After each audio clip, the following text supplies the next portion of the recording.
আসসালামু আলাইকুম মা। ওয়ালাইকুম আসসালাম নাফিয়া। কি করছো মা তুমি? এই তো তেমন কিছু না মা, একটু ইফতারির আয়োজন করছি।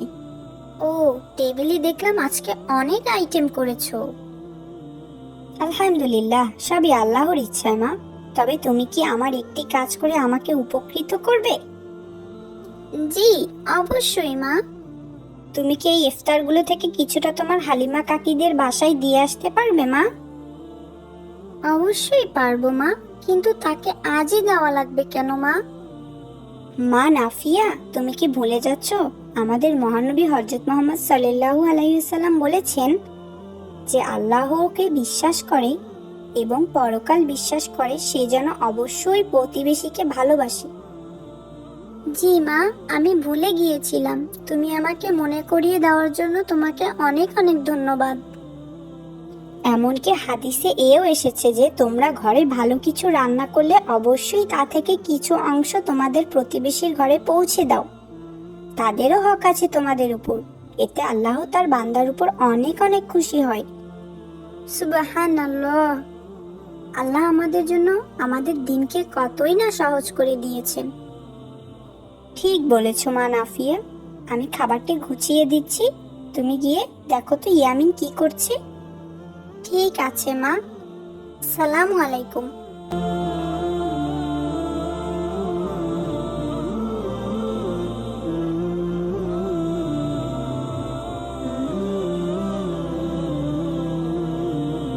এই রে, টেবিলে কত কত খাবার। ইয়াম, কি মজা। আমার খুব ক্ষুধা লেগেছে, এমনকি পানির পিপাসাও পেয়েছে। কি যে করি। আইডিয়া! আচ্ছা, সবাই তো জানে আমি রোজা আছি। তাহলে আমি যদি এখান থেকে মজার মজার খাবার কিছুটা খেয়ে নিই, তাহলে তারা তো আর কেউ দেখছে না, আর আমার পেটও ভরলো। কিন্তু সবাই জানে আমি রোজা আছি। কি মজা! তাহলে দেরি করছি কেন আমি?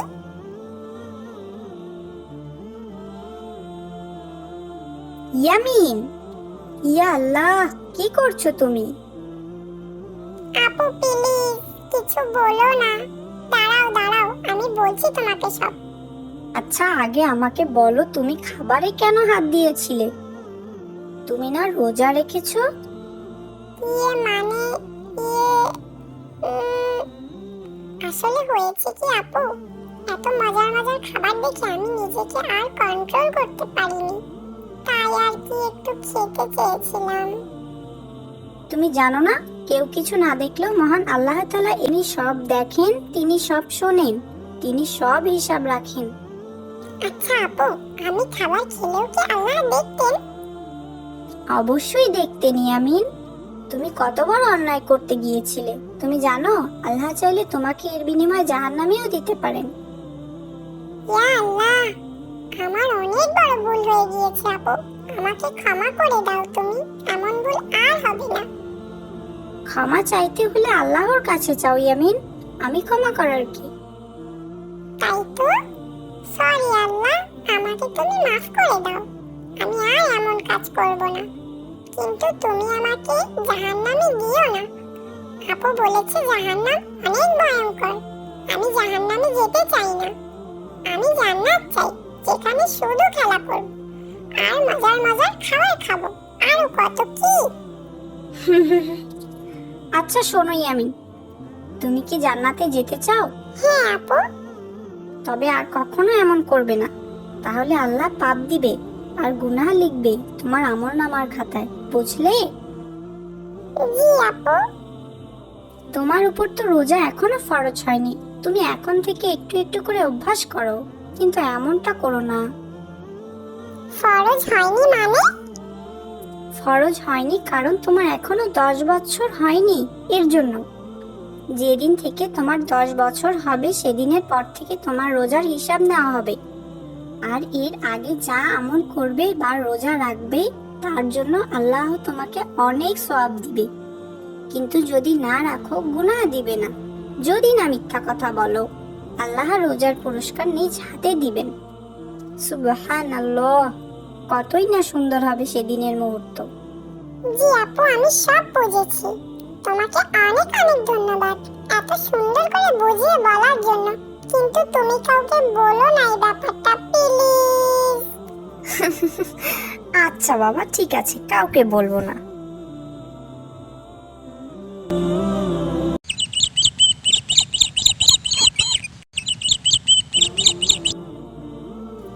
আসসালামু আলাইকুম মা মায়েশা। ওয়ালাইকুম আসসালাম মা। কি করছো মা তুমি? এই তো তেমন কিছু না মা, রমজানের প্রস্তুতির জন্য বই পড়ছিলাম। তা হঠাৎ করে রমজানের বই নিজে থেকে পড়ার কারণটা জানতে পারি? আর কিছুদিন পরেই যে মাহে রমজান মাস শুরু, এর জন্য মাদ্রাসার হুজুর বলেছেন আগামীকাল সবাই যেন মাহে রমজানের সার্বিক প্রস্তুতি সম্পর্কে আমরা জেনে আসি। আর হুজুর বলেছেন যে সব থেকে সুন্দর করে বুঝিয়ে বলতে পারবে তাকে পুরস্কৃত করা হবে। তাই নাকি? এ তো বেশ ভালো কথা। হ্যাঁ মা, হুজুরের কাছ থেকে পুরস্কারটি আমিই নিতে চাই মা। আচ্ছা মা, তুমি কি আমায় রমজানের প্রস্তুতি সম্পর্কে বুঝিয়ে বলবে? অবশ্যই বলবো মা মায়েশা, কিন্তু আমি বলার পরেও তোমাকে বই পড়তে হবে, কারণ বই যত বেশি পড়বে ততই জ্ঞান অর্জন হবে। কেমন? ঠিক আছে মা। আচ্ছা, তুমি আগে আমার একটি প্রশ্নের উত্তর দাও তো। জি বলো মা। রমজান মাস সম্পর্কে তুমি এখন কি কি পড়েছো এবং কি কি বুঝেছো আমাকে কিছুটা বলো তো। রমজান মাস তাকওয়ার মাস, জাহান্নাম থেকে নাজাত পাওয়ার মাস। এই মাসকে রহমত, বরকত ও মাগফিরাত তিন ভাগে ভাগ করা হয়েছে। এই মাসে জাহান্নামের দরজা বন্ধ থাকে আর জান্নাতের দরজা খুলে দেওয়া হয়। এই মাসে শয়তানকে বেঁধে রাখা হয়, তাই ইবাদত ও ক্ষমা পাওয়ার এটাই সর্বশ্রেষ্ঠ সময়। মাশাআল্লাহ, অনেক সুন্দর বলেছো মা। রমজান সিয়াম সাধনার মাস। আচ্ছা মা মায়েশা, তুমি কি জানো রমজান মাসের ফরজ কয়টি? জানি না মা। আচ্ছা ঠিক আছে মা, আমি বলছি। রমজান মাসের ফরজ মাত্র একটি। আল্লাহ তাআলা কুরআনে কারিমে সূরা বাকারার 183 নম্বর আয়াতে বলেছেন, হে মুমিনগণ, তোমাদের উপর রোজা ফরজ করা হয়েছে যেভাবে ফরজ করা হয়েছিল তোমাদের পূর্ববর্তীদের উপর, যাতে তোমরা তাকওয়া অবলম্বন করো। আমাদের আগেও কি রোজা ফরজ ছিল? রোজা একটি বিশেষ ইবাদত। আচ্ছা মা, রোজা কি সবার উপর ফরজ? অবশ্যই সকল প্রাপ্ত বয়স্কদের উপর রোজা ফরজ, যারা শারীরিক ও মানসিকভাবে সুস্থ। তাহলে মা, ছোটদের উপর কি রোজা ফরজ না? ফরজ নয়, কিন্তু ছোট থেকে রোজা রাখা ভালো, কারণ এতে বড় হয়ে রোজা রাখতে কষ্ট হবে না। বড়দের উচিত ছোটদের রোজা রাখার ব্যাপারে উৎসাহিত করা। আর যদি কেউ অসুস্থ থাকে তাহলে তাকেও কি রোজা রাখতে হবে? অসুস্থতার ব্যাপারেও মাসায়ালা আছে। যদি কেউ খুব অসুস্থ থাকে তবে তার জন্য রোজা না রাখলেও গুনাহ হবে না, কিন্তু সুস্থ হওয়ার পর তাকে অবশ্যই ওই রোজার কাজা আদায় করে নিতে হবে। আর যদি কাজা আদায় করতেও অপারগ হয় তবে রোজার পরিবর্তে টাকা ফিদিয়া দিতে হবে। মা, ফিদিয়া কি? ফিদিয়া হলো শরিয়াহ মোতাবেক কেউ রোজা রাখতে না পারলে তার পরিবর্তে রোজার জন্য একটি ফিতরা, এর সমপরিমাণ খাদ্য বা মূল্য একজন গরিবকে দান করা। আচ্ছা, তার মানে শারীরিক অসুস্থতার জন্য রোজা রাখতে না পারলে প্রতি রোজার জন্য এক ফিতরার সমান খাদ্য বা মূল্য গরিবকে দান করতে হবে। একদম তাই, তবে ভালো হবে নিজেই নিজের কাজা রোজা আদায় করে নেওয়া। তাহলে তো আমাদের অবশ্যই রোজা মিস দেওয়া উচিত না। অবশ্যই না, অন্য সব ইবাদত করি আমরা নিজেদের ভালোর জন্য, কিন্তু রোজাই একমাত্র ইবাদত যা করা হয় একমাত্র আল্লাহ তাআলার সন্তুষ্টির জন্য।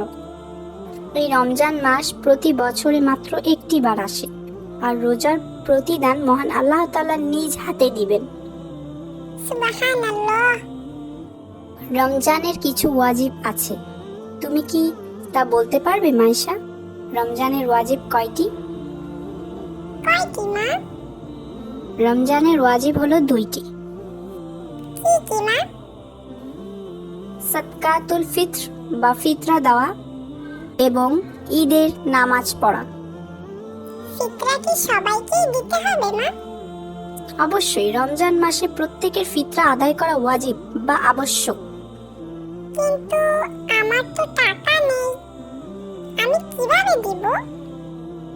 ঈদের দিন সকালে যে ব্যক্তি নিসাব পরিমাণ সম্পত্তির মালিক সে তার নিজের ও তার পরিবারের সকল সদস্যের ফিতরা আদায় করবে। ও আচ্ছা, তার মানে আমার আব্বুজান আমাদের ফিতরা আদায় করবে। হ্যাঁ মা। আচ্ছা, যাদের কোনো পরিমাণের সম্পদ নেই তারা কি করবে মা? তবে তো সে ফিতরা নেওয়ার উপযোগী।